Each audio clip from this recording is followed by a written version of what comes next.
มื้อนี้หมู่บ้านเจ้าก็จะเฮ็ดหยังนี่น่ะบุญกินงะโอ้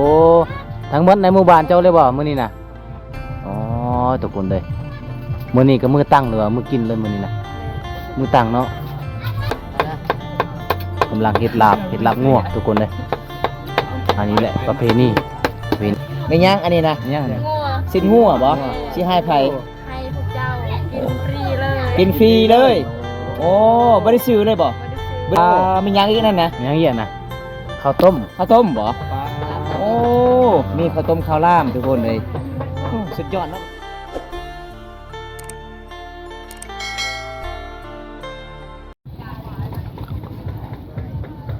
เอาทุกคนตอนนี้ก็คือบรรยากาศยามมาเศร้าๆพี่น้องยามเศร้าๆที่หมู่บ้านหมู่บ้านคุณศรีทุกคนเบิ่งมาฟังแต่ละหลังคาเฮือนนี่มีแต่พักลาบเลยทุกคนเพราะว่าเป็นมื้อที่เขาเจ้าเปิดงานประตูเหล่าทุกคนเปิดงานประตูเหล่าหรือว่าถ้าว่าเป็นบ้านๆเฮานี่นะเขาเจ้าจะเอิ้นว่าบุญกินงะพี่น้องเลยเบิ่งนี่ในวันเขาเจ้าก็จะมีภูเขาทุกคนและทั้งนั้นก็มันจะเป็นเสลานองนะจะได้กะสิได้ไปรับชมบรรยากาศในการเฮ็ดงานบุญพี่น้องอันนี้ก็จะเป็นหาดเล็กๆในหมู่บ้านทุกคนเดี๋ยวสิเข้าหารเพิ่นก่อน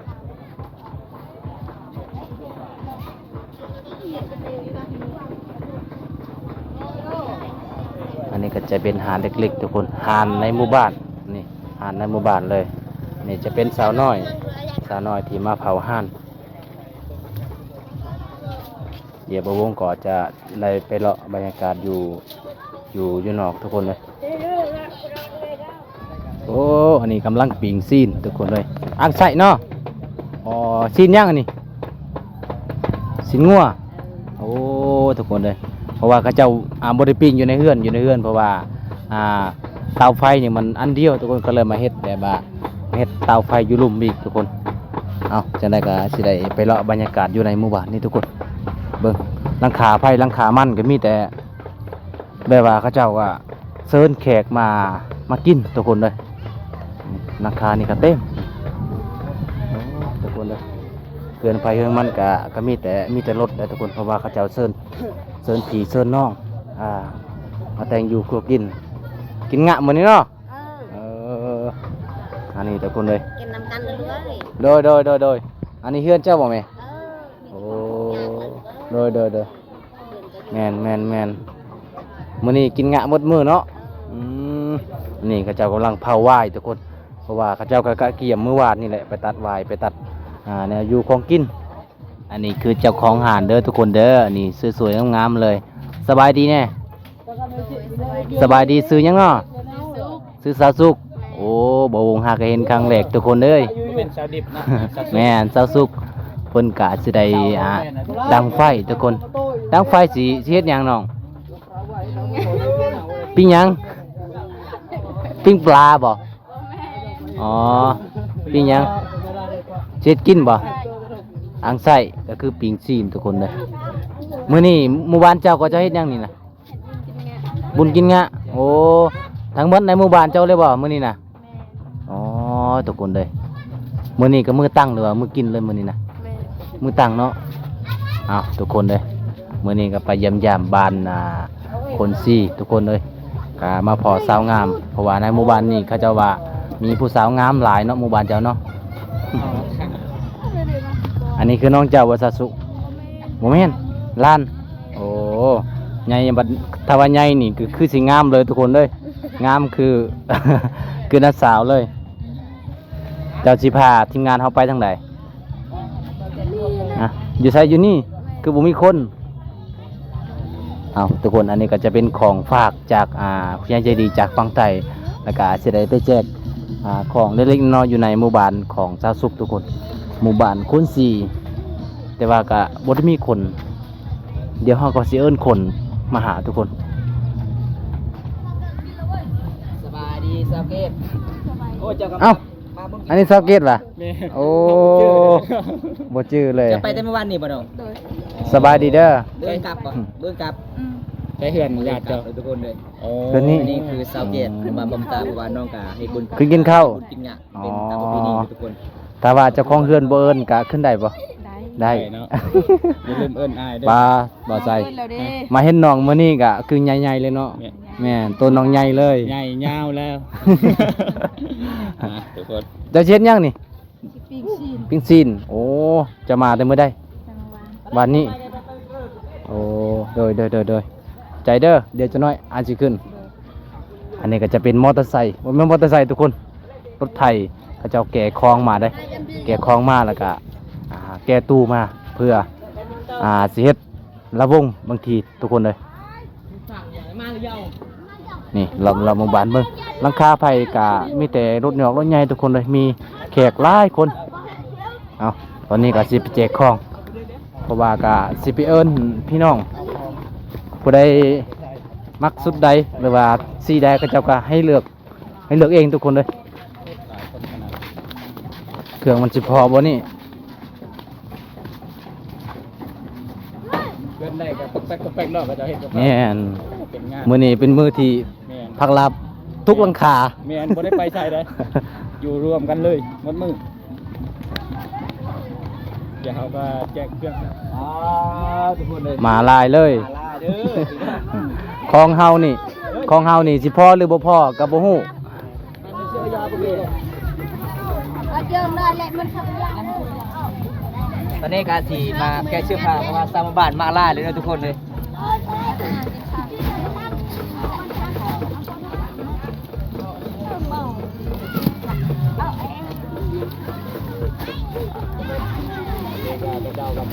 หลายคนอยู่เลย หลายคนทางนี้ก็กำลังทยอยมาทุกคนเลย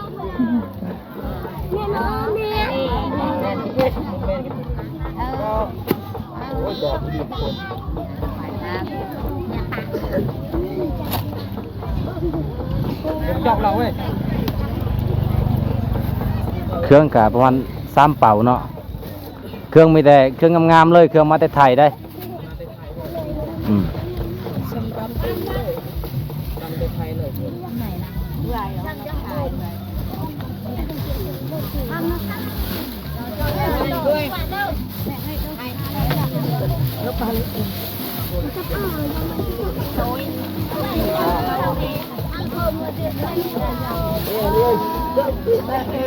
เรียบเพิ่มดิ คือว่าเอาให้แต่ละคน บอกว่าไม่ได้เสื่อมมันละเอาอย่าญาติกันเออ เอากระโปรง เลือกหมดเอามันเลย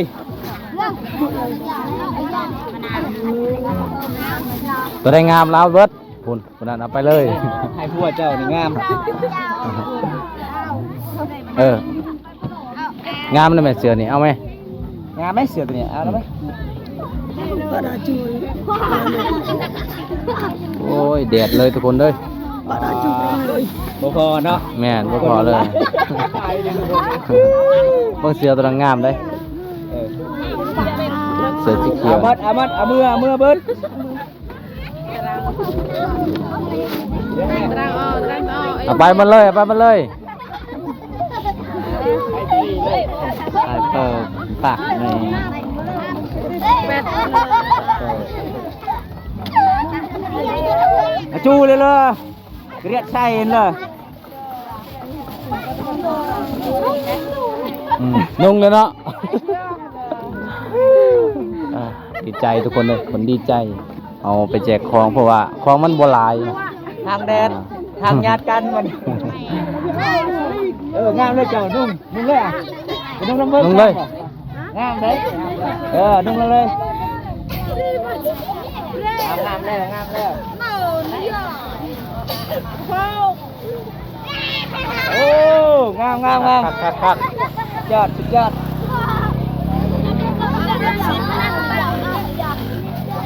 เอาเปล่ากับไปเอาไปเลย เอา ไปหมดเอาหมด เอาหมดเลย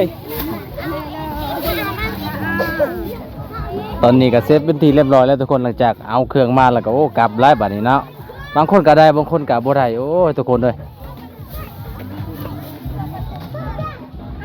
แอมเนาะจะแก้วเนาะ บ่ได้เนาะจ้าเนาะเบิ่นป่ะ วันนี้กินฟรีบ่โอ้เขากินยังแน่น้อง ขึ้นได้บ่เฮือเจ้านะ กินบนกินงะกินง่วงมื้อนี้ จะเมาหรอบ่ขึ้นหน้าแดงอ๋ อ ขึ้นได้บ่เฮือเจ้านี่นะโอ้อันนี้ก็จะเป็นเฮือนซานของสาวสุกทุกคนเลยนี่เบิ่งทางเทิงน่ะเขาเจ้ากำลังพักลาบน่าจะพักลาบเด้อทุกคนเลยเพราะว่าได้ยินก็ก๊อกแก๊กๆอยู่เอาตอนนี้ทีมงานเฮาก็จะได้ขึ้นแล้วทุกคนก็ได้ขออนุญาตขึ้นเฮือนเพิ่นอันนี้ก็จะเป็นไม้ดูได้พี่น้องเอ้ยไม้ดูไม้ที่เป็นราคานี่เขาเจ้าเฮ็ดเอาไปเฮ็ดคันใด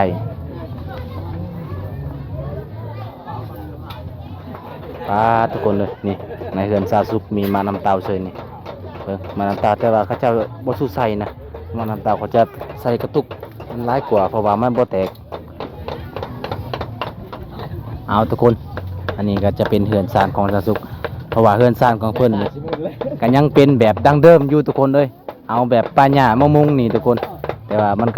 ก็สิดอกมาแล้วเพราะว่ามันหลายฝาหลายปีแล้ว บ่ได้ดอกมันคุดแล้ว นี่ทุกคนเลยมาเบิ้งเขาเจ้าเฮ็ดลาบโอ้เอากำลังเฮ็ดลาบงัวทุกคนเลยอันนี้แหละประเพณีที่หมู่บ้านนี่เพราะว่าหอดมือยามกินงะกินดองเขาเจ้าก็ต้องมีซีนงัวหรือว่าซีนไก่ทุกคนเลย ทุกคนหลังจากเฮามาเยี่ยมมายามหมู่บ้านนี่มื้อนี้สาวสุกว่าอ้ายเอ้ยคือเทินขึ้นศาลก่อนเด้อเพิ่นก็สิมีเวียกยังเนาะสาวสุก อยากนี่ ไม่ยังอันนี้นะ เนี่ย งัว สิ้นงัวบ่สิให้ไผ ให้พวกเจ้ากินฟรีเลย กินฟรีเลย โอ้บ่ได้ซื้อเลยบ่ ไม่ได้ซื้อ บ่ได้เสียเงินป้าทุกคนเลยใจดีเ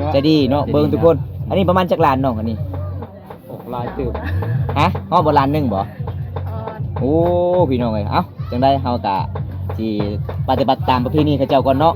อันนี้ทุกคนเอ้ยเฮาก็บ่ได้สร้างคอนเทนต์นี่พี่น้องเป็นเรื่องจริงเด้อหมู่บ้านน้องเป็นบุญกินงะที่12ของ14สุภาพมังกรปลามีหยังอีกนั่นนะ มีหยังเหี้ยนะข้าวต้ม ข้าวต้มบ่โอ้มีข้าวต้มข้าวล่ามทุกคนเลยโอ้สุดยอดเนาะประเพณีทางนี้เนาะ แมนโอ้ คัก เพิ่งเคยเห็นนะ บอสสุกทำเวลาแขกมาเฮือนมาซานเจ้าเฉพาะมื้อนี้น่ะกินฟรีเลยบ่ กินฟรีเลย อ๋อยันว่ามีแต่พวกสุอายกินฟรี หลายๆคนมาก็คือขึ้นได้บ่เฮือนเจ้า กิ อ่ะ นได้ ขึ้นได้ เอา ใจดี บ่ได้อยากมาครับชมบุญกินงะบ้านเซาสุกชนบทลาวเด้อทุกคนมาได้เด้อกินฟรีพี่น้องมื้อนี้ถ้าหาบ่กินน้องก็หายได้ให้ขึ้นเฮือนขึ้นศาลได้เพิ่นว่ามามื้อนี้ เนาะน้อยใจเอ้ยทุกคน เอาเบิ่งนี่ทุกคนประเพณีเห็นบ่ แบ่ง โอ้มีข้าวต้มมีข้าวรามเด้อพี่น้องแล้วก็มีซีนงัวกับโคตรลาเลยเบิ่งสาวหมู่บ้านแขกมาแต่บ้านอื่นเขาเจ้าก็มาเด้อทุกคนคมหน้าคมตามันเป็นตามประเพณีบ้านเฮา วันเห็ดกับข่าวเลยนะโอ้เนี่ยทุกคนขาดบ่ได้คือ กินได้บ่ กินได้ กินได้ แกะออก เอาให้เลยกินได้เลยบ่ แต่เชื่อจะไปกินอันน้ำบังได้กินข้างในเลย เอาทุกคนเลยมื้อนี้ก็มาหยอกแม่นสาวสุกทุกคนเลยเอากาสิเข้าเพื่อนน้องเลยทุกคนเลยเอาทุกคนหลังจากที่เฮากับทีมงานไปแจกเสื้อผ้าแล้วทุกคนแจกเสื้อผ้าก็ประมาณ2เป่านี่แหละทุกคนเลย2เป่าก็บ่พอทุกคนเพราะว่าตอนนี้ก็สาวสุกกับเซิร์นทีมงานเฮาไปกินข้าวสามัคคีทุกคนมื้อนี้กินฟรีสาวสุกรอทุกคนว่าจังได๋ก็ไปเฮ็ดกินนํกันทุกคนว่าสาวสุกเฮ็ดกินแบบใดทุกคนแล้วมีของหยังแน่ที่จะสุกมาให้ทุกคนเลยสาวสุกเฮ็ดให้กินบ่ สิให้อายคิดอ๋อ จังใด เป็นบ่ กินบ่เป็น อ๋อมีแต่บอกให้กินเองเลย มักแบบใดให้กินแบบนั้น มักจุมักจำเฮ็ดเลย อืมอารมณ์ดีเนาะสาวสุกหาเห็นครั้งแรกแต่ว่าอารมณ์ดีทุกคนเลย ได้ถึงงานเฮา ยิ้มตลอด กินได้บ่ ได้ กินได้เนาะชินวัวเนาะ ได้ เอาทุกคนเฮาก็สิ ซุ กิ ป น ให้ ก่อน ยังก็กินบ่ได้ นี่เช็ดจังได้กินลาบบ่ซอย แก้เงาเชียว แกงเอาเอาทุกคนเลยตอนนี้บาวบุญตาสิจัดการเองเลยนี่บาวบุญตา ให มั ญ่ ก มักน้อย โอ้ยแบบได้ก็มัก ได้ก็มาก เราวงมังใหญ่ๆโลด คำใหญ่โลดมันยิ้มไว้ อิ่มไว นะ โอ้สินงูนี่ฮากามาใหม่ๆเนาะ แม่ เมื่อเสาร์นี้โลดได้สดๆเลยเพียกับเพียสดซ้ำมื้อนี้นะ สด คม อำลำ แสด เล ง ย ว่าคันบ่แซ่บมื้อนี้แสดงว่าสูตรบ่ครบ คนเห็นนะบ่ครบ คนเห็นเราบ่ครบ คนบ่เป็นแล้วอันนั้นนะ อันนี้คือกระรึงแม่นบ่ ใส่กระเรือง ลูกค้า อันนี้ ก แล้ว ระรึงแล้วก็ผักงอ อันนี้กระบอง กระบอง เฮ็ดแจ่วก่อน เฮ็ดเจียวก่อน แจ่วเนี่ยนะ อันนี้คือโอ้ทุกคนเลย อย่างเขียว ข้าวต้มส่วนเผามะกอกแบบนี้หันส่วนเผาส่วนเผาตะโอยมันก็ ยาว ยาวๆแล้วก็น้อย ๆน้อยๆ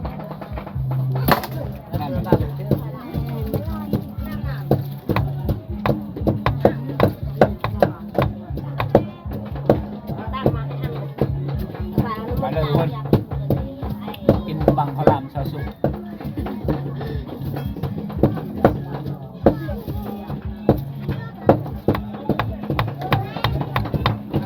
มือตั้งเนาะจะสุกเนาะแม่น ประ แต่ จำ ว่ามื้อนี้น่ะจับมื้อนี้แล้วว่าบ่ได้จับมื้อนี้น่ะจับอีกว่าบ่ได้จับ มื้อเนาะ เช้าน้อยพอเนาะ ผงชูรสใส่หลายเสียบหลายเด้อทุกคน แป้ง แบ่ง แป้ง ตามผู้ใหญ่ว่าน่ะถ้าผู้ใดไปกินงานหรือว่าไปงานประตูเหล้าทุกคนเขาได้กินข้าวต้มเขาได้กินข้าวต้มกินข้าวรามบักข้าวรามเพราะว่าเคสนี้เขาเจ้าจะลามมาเนาะ ต้มเมา ต้มเมาอ่ะโอ้บางเรื่องกับลามบางเรื่องกับข้าวต้ม อาคือต้มเมา มันง่ายเนาะ เป็นละเพียนนะแกล้งกันมา ตังบ่ เฮ้ยมันเจาะบอยเตียวเนาะเฮ้ยอยากได้เตรียมจ่าเอ้ย วางไปเดียว แกล้งบอกมา ต้มเลยป่ะ ข้าวต้มแล้วข้าวแบง นี่แป้งสด ของสดเพียสดๆเลยทุกคน แซ่บๆต้องกันเด้อทุกคน เบิ่งนี่ปอ โดยอยู่ทาง มายังใส่ลายเสียบลาย เห็นบ่เพียเขาเฮ็ดนะ เขากินซอยจุกนะ สุดยอด น้ำลายเนาะใช้น้ำลายแต่ว่าใส่ ใส่ใจเอา ใส่เพียอะไร จะใส่ลายแล้วใจ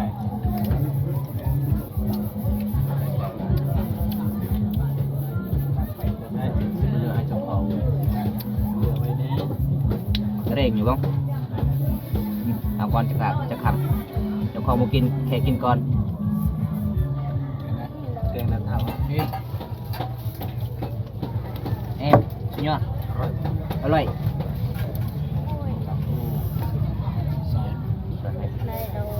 เห็นแล้ว ใส่จุดไหนที่ โอ้ตบเจียวคุณนึกว่าบ้า ติดข้าวอีกง่ายบ่ ยกมือขึ้น บ้า ปอเจียวพี่ลี จะไปใส่ก็คือกินให้อิ่มป่ะ เออ เดี๋ยวลองกันทุกคนมาเด้อต้องใส่กับผักนี่โอ้ยแม่เพิ่นใจดีทุกคนนี่เอาผักกินกับ สิซอยให้ทีมงานว่าสิลองเบิ่งจุกเลยสด นี่คือพายคิริวบ่เป็นพายคิริวอันนั้นได้พายคิริว ๆอ้าวแต่นะ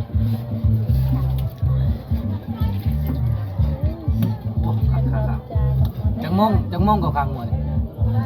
ประมาณ 4 โมงป่ะโอ้เนาะเฉพาะเขามาแบบกะพอดีเลยปกติบ้านอื่นน่ะก็จะเพื่อจะได้กินเนี่ย1 โมง 2 โมง แม่ แต่บ้านนี้เขาเฮ็ดไว้ มาบ้านนี่มา6 โมงได้กินรถมาเด้อทุกคน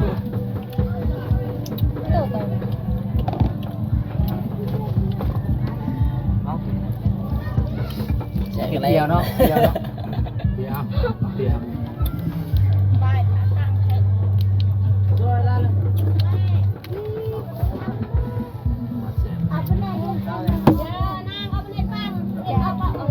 ใช่ฮะ หรือว่าจะ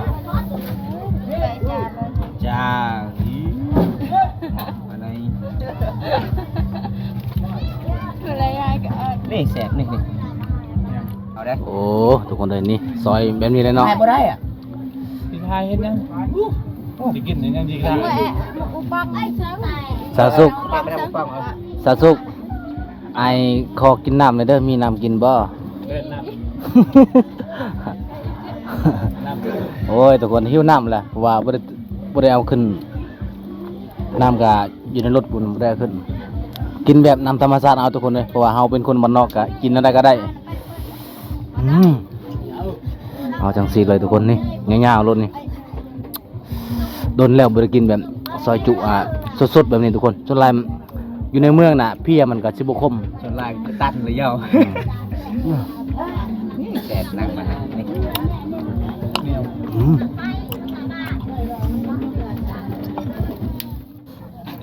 ตอนนี้เป็นทีเรียบร้อยแล้วทุกคนป้านี่เบิ่งหน้าตาผู้เฮ็ดนี่โอ้ฝุ่น เอามาพี่น้องมากินข้าวนํกันนี่ลาบงัวดิบๆทุกคนเลย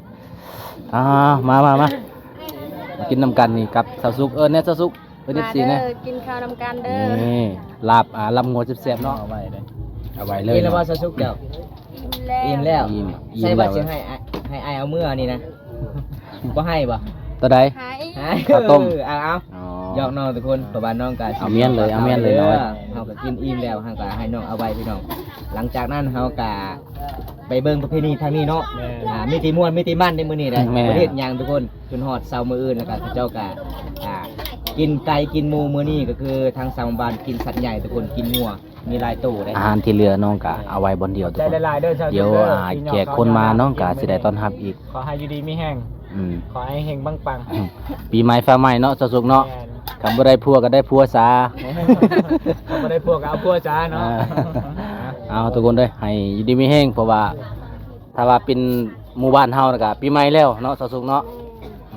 ทุกคนเลยเอาว่ากินเป็นทีเรียบร้อยโอ้แซ่บๆมื้อนี้ทุกคนอันนี้คือมักขี้หนูเนาะ เอาทุกคนคลิปนี้ก็บ่วงก็สิได้ปิดเท่านี้ก่อนทุกคนเด้อคลิปหน้าก็มาพอกันใหม่เพราะว่ามื้อนี้มือม่วนมือซื่น